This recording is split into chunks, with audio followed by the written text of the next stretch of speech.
Good morning.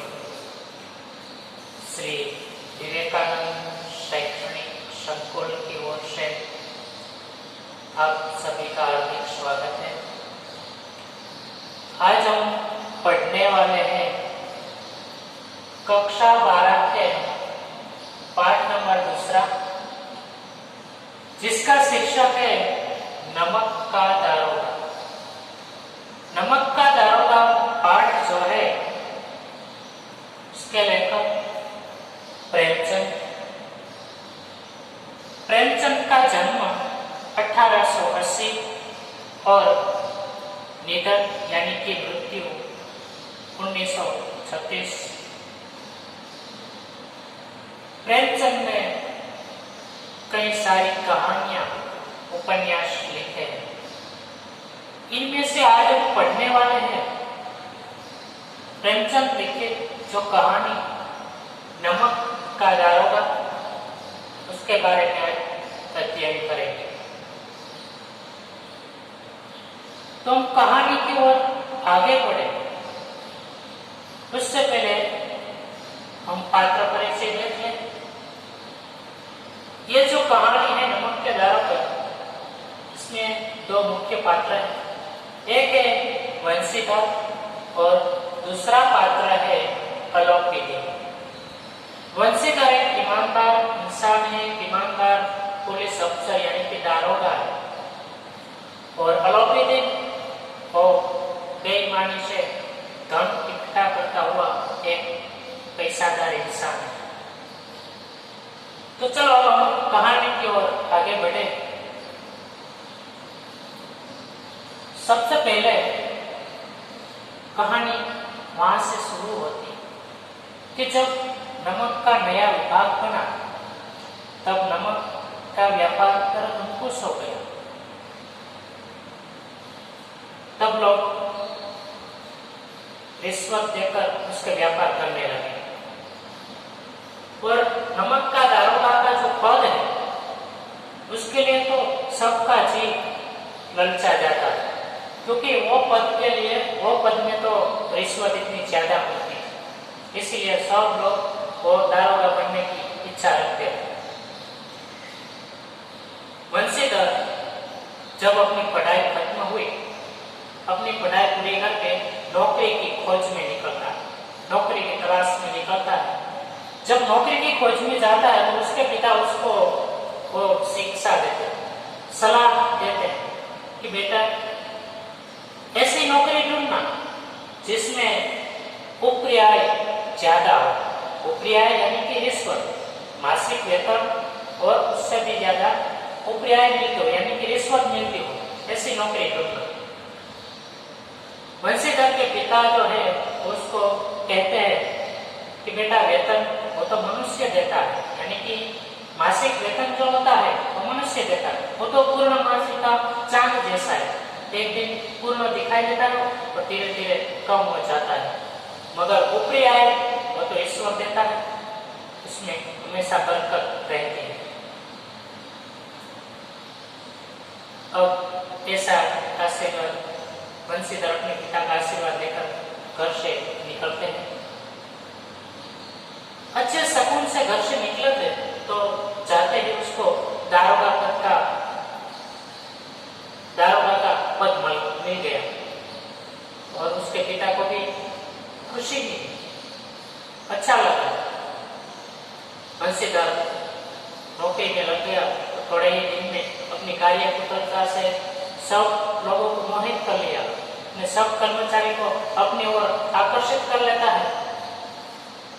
अब घटना ये बनती है, अब घटना एक रात की है, जहां दारोगा का जो कार्यालय है वो कार्यालय से 1 मील दूर पर यमुना नदी बहती है। यमुना नदी बहती है, उसके नदी पर वो पुल है, और पुल के पर कई गाड़ियां की कोलाहल सुनाई। दारोगा साहब यानी कि वंशीधर वो तो अपनी दफ्तर में यानी कार्यालय में मीठी नींद में सो रहे थे, लेकिन जब गाड़ियां की कोलाहल हुई तो वंशीधर वो उसकी नींद खुल जाती है और जल्दी उसको कुछ संदेह हुआ कि आधी रात के नदी के पार कोलाहल क्यों है। उसके मन में ऐसा ख्याल है। तो बंसीधर तुरंत वो अपने जो शंका हुई थी उसके समाधान के लिए वो वर्दी पहनता है, जेब में तमंचा लिए और घोड़े पे सवार होकर वो पुल के पास पहुंच जाते हैं। पुल के पास पहुंच गए बंसीधर दारोगा। वहां जाकर उसने पूछताछ की। पूछने लगा कि ये गाड़ियां किसकी है। जब प्रश्न पूछा गाड़ियां किसकी है तब पता चला कि गाड़ियां पंडित अलोपीदीन की है। बंसीधर चौक पे, क्योंकि पंडित अलोपीदीन बहुत बड़े जमींदार इंसान थे, लाखों का व्यापार करते थे और उसकी गाड़ियां इधर। तब वो उसने और दूसरा प्रश्न आया कि गाड़ियां कहाँ जाएगी। उसका जवाब मिला कि गाड़ियां कानपुर जाएगी। फिर आगे बंसीधर को तीसरा सवाल पूछा कि आखिर ये जो गाड़ी है, ये जो गाड़ियां है, उसमें क्या है। तो उसका कोई जवाब मिलता नहीं है। किसी ने उत्तर नहीं दिया। तो बंसीधर ने जांचने के लिए खुद ने अपने घोड़े को गाड़ी के नजदीक लाकर और देखता है अपनी लाठी से। तो उसमें नमक का ढेर है, नमक भरा हुआ पूरी गाड़ी में। तो बंसीधर को बहुत गुस्सा आता, बहुत क्रोध आता। इतने सारे नमक जो जिसका कारण है व्यापार करने का, फिर भी ये चोरी चुपी रात को ले जाते, इसलिए उसको बहुत क्रोध आता है। फिर वो अलोपीदीन को बुलावा भेजता है। अलोपीदीन का जो व्यक्ति है उधर, वो अलोपीदीन को बुलाता है। अलोपीदीन आता है। अलोपीदीन को एक ऐसा विश्वास था कि जब लक्ष्मी अपने पास हो, यानी कि पैसा अपने पास हो, तो कोई डरने की जरूरत नहीं है। अलोपीदीन तो ऐसा विश्वास रखता था कि ये धरती पर तो क्या, स्वर्ग में भी जो लक्ष्मी हो तो नीति और न्याय को नचाती। सब पैसे के ही खिलौने, ऐसा उसका मत था, ऐसा उसका मंतव्य था।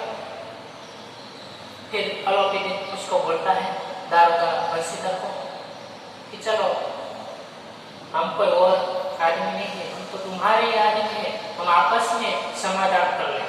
यानी कि उसको रिश्वत देने की सोचता है, बातें करता है। पहला अलोपीदीन उसको 1000 रुपया देने की बातें करता है। फिर धीरे धीरे 1000 से बढ़कर 40,000 तक की बात हुई। लेकिन दारोगा बंसीधर रिश्वत लेने से सख्त मना कर दी। दारोगा बंसीधर कहता है कि 40,000 या 40 लाख की मुझे सच्चे मार्ग से दिलानी चाहिए। ये अपने सत्य भी राह पर चलने वाला, ऐसा बंसीधर अलोपीदीन को कहता है। फिर तो क्या हुआ कि दारोगा ने बंसीधर दारोगा ने अलोपीदीन को गिरफ्तार कर लिया। कायदा कानून के नियम अनुसार उसको गिरफ्तार किया जाता है।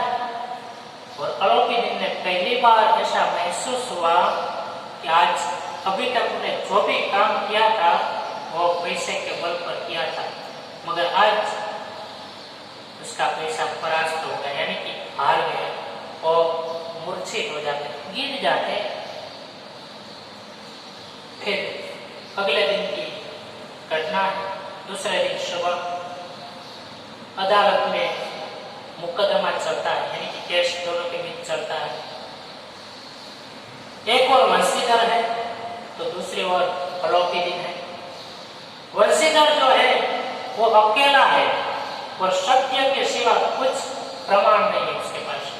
जो आंखों से देखा वही सत्य, बस इसके सिवा कोई जान पहचान भी नहीं है। और अलाउद्दीन जो है उसने तो वकीलों की पूरी फौज तैयार की, अफसरों से जान पहचान की, क्योंकि बहुत बड़ा धनी था, पैसादार था। अब घटना यह घटती है कि मुकदमा चला और अदालत ने एक फैसला सुनाया कि अलाउद्दीन निर्दोष है, उसका कुछ कसूर नहीं है। पहली बार अदालत में सच्चाई की हार हुई और धर्म की जीत होती है। जब ये समाचार चारों ओर फैल गए, पूरे शहर में फैल गए, सबको मालूम हुआ बंशीधर वो अदालत में हार गया और अलाउद्दीन जीत गया।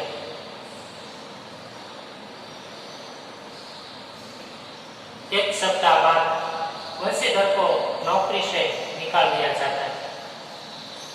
और फिर तो क्या होना था, बंशीधर के जो माता पिता थे उसकी यही एक कामना थी कि जब बेटा नौकरी पे लगे तब हमें यात्रा कराएगा। लेकिन उसकी जो कामना थी वो मिट्टी में मिल गई, क्योंकि नौकरी चली गई, अब तो यात्रा करने का कोई सवाल ही नहीं। इसलिए उसकी जो इच्छा थी, उसकी जो कामना थी वो मिट्टी में मिल जाती है। बंशीधर उदास होकर फिर घर आ जाता है। घर में भी उससे कोई ठीक से बात नहीं करता है। जो बंशीधर की माँ थी और उससे गुस्सा करती है और उसके पिता ने उसको बहुत फटकारा और बंशीधर की पत्नी जो थी उसने बातचीत करना बंद कर दिया।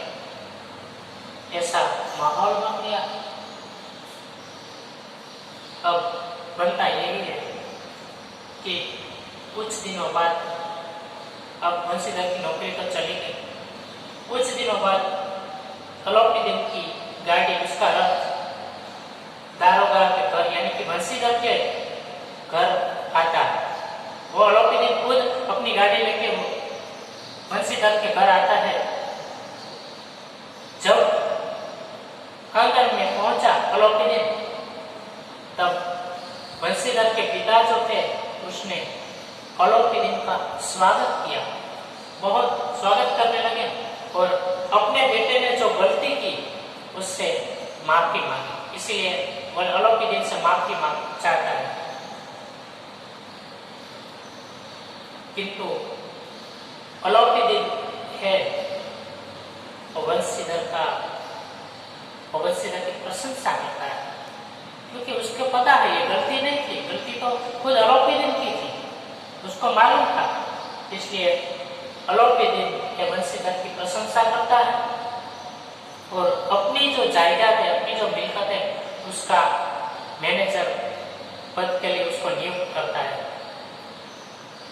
और इस तरह सच्चाई की, ईमानदारी की वो जीत होती है। धन्यवाद।